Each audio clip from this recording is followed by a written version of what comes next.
Uharigani mtazamaji wa Nyikani TV Afrika.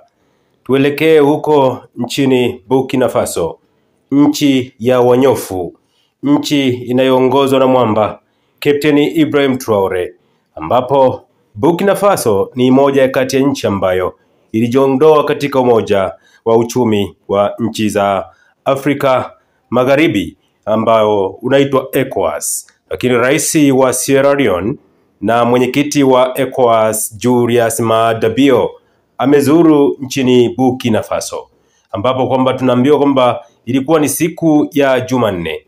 Julius Maada Bio pia ambaye ni mwenyekiti wa mkutano wa wakuu wa nchi za ECOWAS, ambapo nchi za ESA zimejiondoa, alipokelewa kwa hadhira na Kapteni Ibrahim Traore. Wajumbe hao wawili walijadili hali ya usalama, masuala ya umoja wa kikanda na ushirikiano baina ya nchi hizo mbili. Rais wa Sierra Leone Julius Maada Bio alichaguliwa kuongoza Jumuiya ya Kiuchumi ya Nchi za Afrika Magharibi ECOWAS Jumapili Juni 22 mwaka 2025.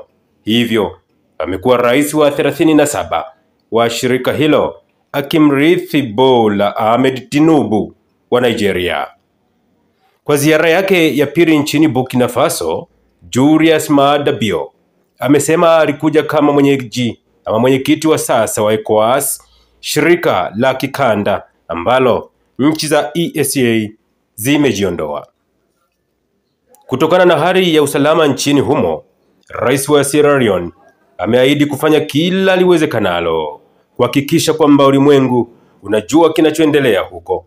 Mijadala hiyo pia ililenga masuala ya maendeleo, ambapo Julius Maada Bio anayaelezea kama wasiwasi mkubwa. Alitoa hakikisho kuwa nchi zote za kanda ndogo ya Afrika Magharibi zitashirikiana kupata maendeleo, na ili kufanikisha hili, umoja wa kanda hiyo lazima ulindwe.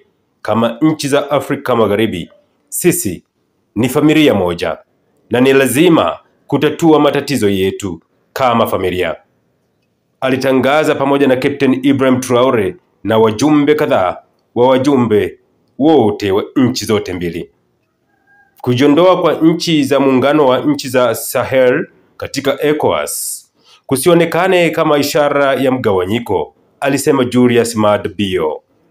Alisema kwamba alienda Burkina Faso kuambia watu wa Burkina Faso kwamba hawako peke yao.